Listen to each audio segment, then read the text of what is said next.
You're still surprised? It's like you've been What? here for the last 6 years.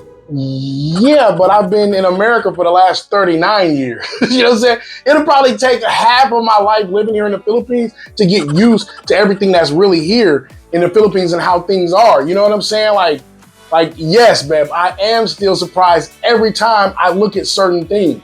You know what I'm saying? And that's what I want to talk to you guys about today. Stuff that still surprises me, right, about the Philippines, even though I've been living here, as Queenie says, for 6 years. Let's talk about it.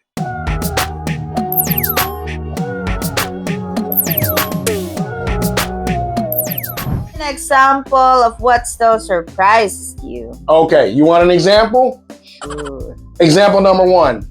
There's no closets in the Philippines. What? None. Dang!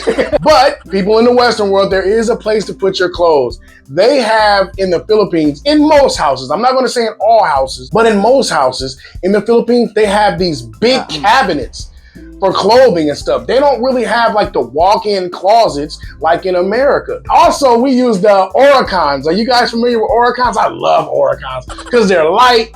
You know what I'm saying? And they hold a lot of clothes. You know what I'm saying? When we moved into a house, I got an empty Oricon on one shoulder and an empty Oricon on another shoulder. I'm just walking like, oh yeah, I'm gonna have a place to put my clothes up in this piece, right? We use the Oricons, dude. You know what I'm saying? Or we use those big, like in our bedroom, those big freaking cabinets. When I wake up, I get done with my shower and I come in the room and that big wardrobe cabinet is in front of my face.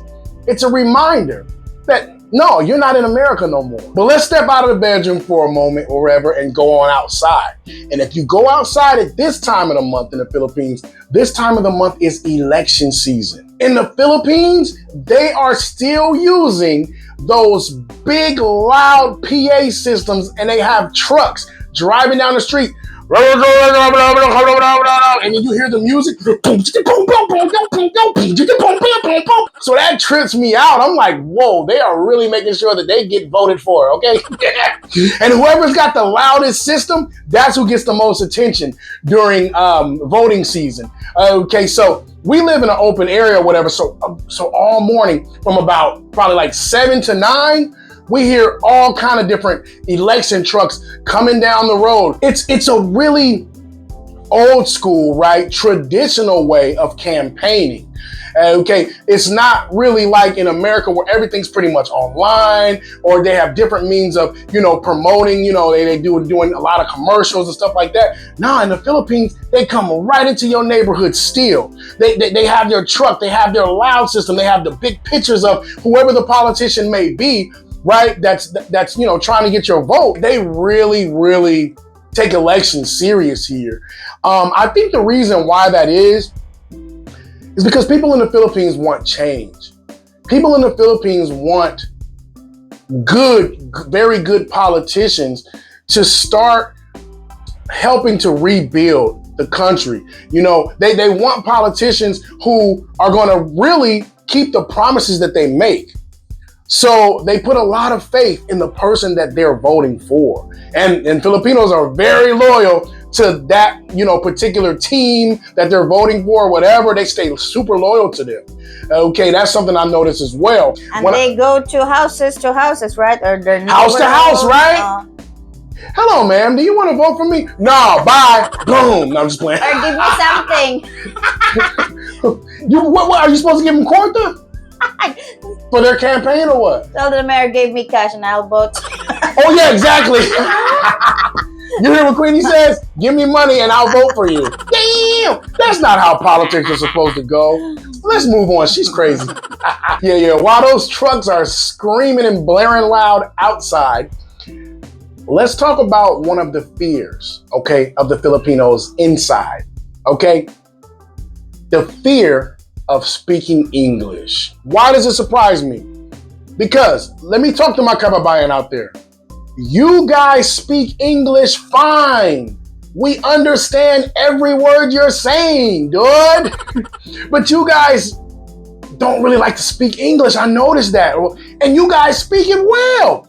Dude, this is one of the most well English spoken countries I've ever been to in my life. And I've been to different countries. I've been to Japan. I've been to Iraq. I've been to this place and that place. Whatever. I'm a military man. Remember that. And the Philippines is the most English-speaking place I've ever been. But yet, for some reason, Filipinos are kind of like shy to speak English. Why is that, man? They always say nosebleed. Yeah, nosebleed, nosebleed. When I start speaking English to them, but they understand what I'm saying.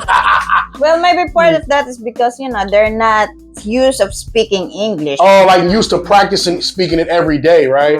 That's probably why. Yeah, unless you really work like those in call centers or on those, you're a teacher, a doctor that needs to speak English. Got you. So basically what Queenie is saying is that Filipinos are self-conscious about speaking English because they don't really practice speaking English a lot unless you have a job or you're in college where English is a big deal. Okay, that makes sense. That makes sense to me. Yeah, because I would always wonder like why they would just be so to talk to me and stuff. And this is another reason, guys, why I'm learning Bisaya and I'm learning Tagalog. I'm learning these dialects to take away some of that nervousness. Okay, because a lot of times when I walk up, the cashier, if she don't know English real good, she runs to the back and taps somebody else on the shoulder and tells them to go talk to me. I see this every day, dude. I give them a wonderful surprise when I start talking. You know why? Because I start talking Bisaya. Mayong hapon, ma'am. Naamoy Pepsi? Sige, ma'am. Unsang bestseller? Sige. Isa ka kuan blah blah blah blah palihog, ma'am. You know what I'm saying? They're just like, you know what I'm saying? And it's because I know that they're a little shy to speak English. So I'm gonna learn your language. See, that's one of the things that you gotta be. You gotta be intuitive about your surroundings. If you go to a place, right, and you see that a certain thing about you makes other people uncomfortable or other people shy, you learn how to remedy that. You learn how to make them feel comfortable. And learning these dialects, Tagalog, Bisaya, blah, blah, blah, these different dialects, and speaking that with the Filipinos when you're out here, it makes them feel more comfortable, right? And then eventually they will start trying out their English, right? And speaking of being afraid of judgment, let's go to this next one. Let me tell you what people will do just to avoid being seen in their work uniform, right? They'll put on a big old jacket, okay? And I'm talking about it's 42 degrees outside Celsius, okay? And they'll put on a whole jacket just so you don't see their uniform. That still trips me out to this day. I don't get it. Because in America, once you get off work, people walk around downtown in their uniform. They don't give a damn. They'll go to church in their uniform from work. Like, hey guys, I'm here. Right? No, not in the Philippines. They do not want you to see their uniform. And somebody in the comments tell me, why is that? Is that like what's the reason of that? You know what I'm saying? Because I used to see her brother, whenever he would go to work, I would see him just put on this big old coat or whatever over his clothing and stuff. And I'm like, bro, do you know how hot it is outside? He's like, yes, bro, I don't want them to see me in my uniform. I don't want anybody to see me in my uniform. Huh? You guys got to tell me in the comments, why that's such a big deal out here. But, that surprises me sometimes because it's kind of peculiar because this is a hot place. I'm wearing this right here because I'm in the house and it's got aircon, okay? When I go outside, I'm gonna be in a tank atop, okay? That's it. That is my attire out here, especially during the summertime. Tank, top, flip, flop. Damn! Hold up, real quick, fast and hurry. I need you to do your boy a solid. If you're loving this content, if you're vibing with it, if you relate to it, hit that subscribe button. Not only that, but hit the notification bell so you can be abreast of all of our drops that we drop right here on YouTube. We drop every 2 or 3 days, and I don't want you to miss none of it because, these videos are about my real life and opinions and things that I'm going through right here in the land of the Kababayan. Let's get back to it. All right, the next one, you'll see this is on my thumbnail. The Kababayan love drinking hot coffee even when it's hot as hell outside. Right? But you're one of them now, right? What you mean I'm one of them? Oh, you're drinking coffee too, even in noontime? I guess I do it too. All right. Well, I can't. Well, you know what? This one It's on the list, but yes, Queenie does tell the truth. I do this too. Like, you know what I'm saying? I don't know, man. Ever since I've been in the Philippines, we'll sit on the porch. It will be hot outside, but I still drink coffee, right? You know what I'm saying? So, yeah, it is one of the things. Okay, so I guess I will say I surprised my dang self. Okay, I surprised myself because I would have never thought that I'd be anywhere in the world where it's that hot and I'm still drinking coffee, right? If anything, I figured I'd be trying to guzzle some freezing cold water, right? But which I do drink a lot of water as well out here, but that's part of the culture. Just drinking some hot coffee cold, no matter what the temperature is, dude. You know what I'm saying? That's the first time I've ever seen anybody doing that was when I came to the Philippines. Queen, speaking of coffee, this is a side note, right? But this is another thing that surprises me. What do Filipinos use to stir their coffee? Kutsara. A cuchara, di ba? Spoon. What do Filipinos use to cut a piece of cake? Spoon. A cuchara, di ba? What do Filipinos use to cut a piece of meat? Spoon. A cuchara, right? A cuchara is a multi-purpose utensil in the Philippines. You don't need no knife, you don't need no fork, you don't need nothing but your spoon.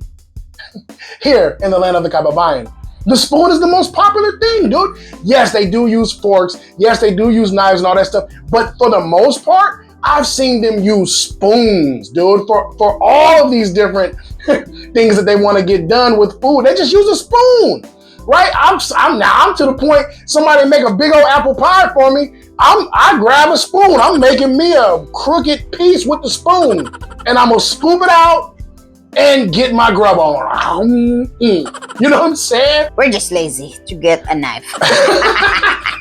It's like when you go there, you already have a spoon, so why don't you just use it? It's just already in your hand, yeah, right? It's not like you're selling it. It's just you who will eat it. Yeah, so it don't have to look all pretty and perfect. Yes. I get what you're saying. Yeah. Because when I first dealt with this, it was from Queenie. And, you know, we make like a cake or we make a pie or something like that. And instead of grabbing a knife, she'll get a big old spoon and just start chopping away at it. I'm like, what are you doing, Dad? You know what I'm saying? I'm cutting the cake. I'm like, with a spoon? Really, dude? And then about 6 years later, I'm doing the same thing. Cut my cake. I got the spoon. Okay. You know what I'm saying? It's contagious, dude. But as she said, it's just part of convenience. You know what I'm saying? Like, if you already got the spoon in your hand, use a spoon. That makes sense. But yeah, a lot of things, man, still surprise me. Honestly, you know what? The weather still surprises me here in the Philippines. Okay, when I came here to the Philippines, I was expecting it to be sunny, you know, hot. I was expecting all those things. But what I wasn't ready for and what I didn't expect was how rainy the Philippines is. Believe it or not, it rains a lot here. Okay, and it still surprises me to this day because I came here with that notion in my mind that this is a sunny, you know, paradise, always. But no, the Philippines is positioned in an area in the Pacific Ocean called the Ring of Fire. And it's subject to earthquakes, it's subject to typhoons, it's subject to torrential rain and inclement weather. Okay, and it's to the point that in the Philippines, there's really no in between when it comes to rain. Either it's sprinkling or it's a torrential downpour with drops bigger than your fist. You know what I'm saying? It's one or the other, right, when it comes to rain. And if it's not like that, then it's 42 degrees Celsius. You know what I'm saying? Those are your choices, right? And it still trips me out to this day. You know, I'll be in my, you know, studio, you know, doing some editing or something like that, and I'll just hear on the top of my, and I'll be like, Queenie, it's raining again. She's like, babe, you know every afternoon it rains, right? And also I'm tripping because, y'all tell me in the comments, what is the summertime in the Philippines? Because Queenie keeps changing it. First she told me it was in March. Then it was raining all through March. Then she told me, oh no, it's done already. Wait a minute, did I miss it? How long was it? Was it 2 weeks? Wait a minute, how long is summertime in the Philippines? Tell me, please. I need help so I can plan. Now, Queenie, I'm gonna ask you one more time. Mm. When is the summertime in the Philippines? I just like at the end of March The end of March to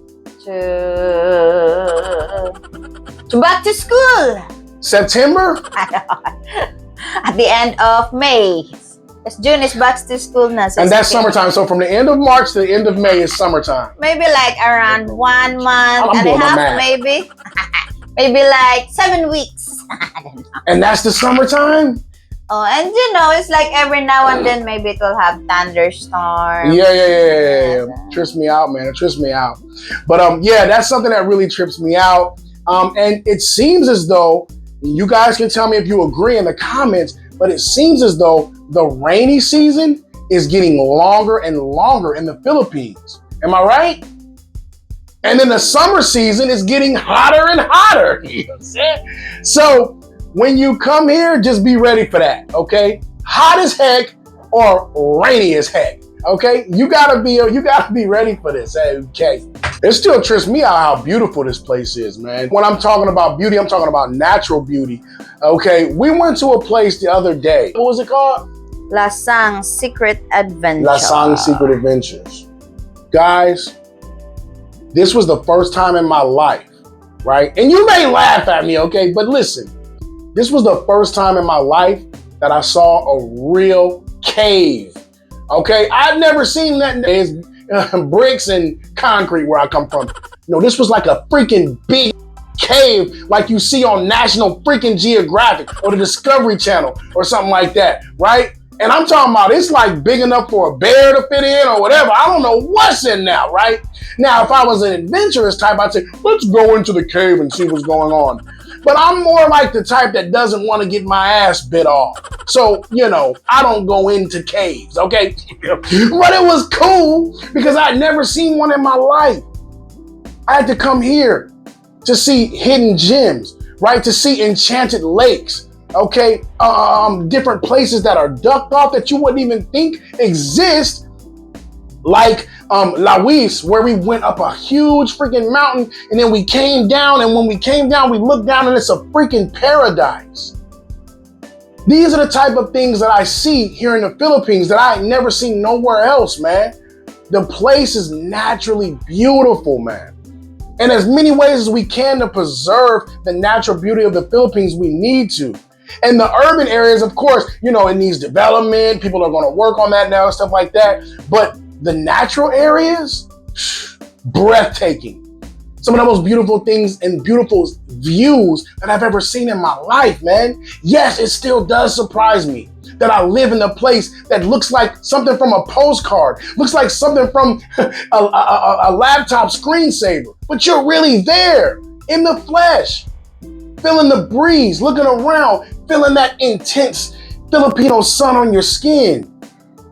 It's paradise, guys. It's my paradise. It's my heaven. Because, you know, the land of the Kababayan changed my life. And I always tell you guys that. Yes, a lot of these things still surprise me to this day. These surprises, you know, these quirks, these little differences between my life here in the Philippines and my life in America, that's what keeps me going. So, yeah, man. That's the stuff that surprises me, guys. And there's still more.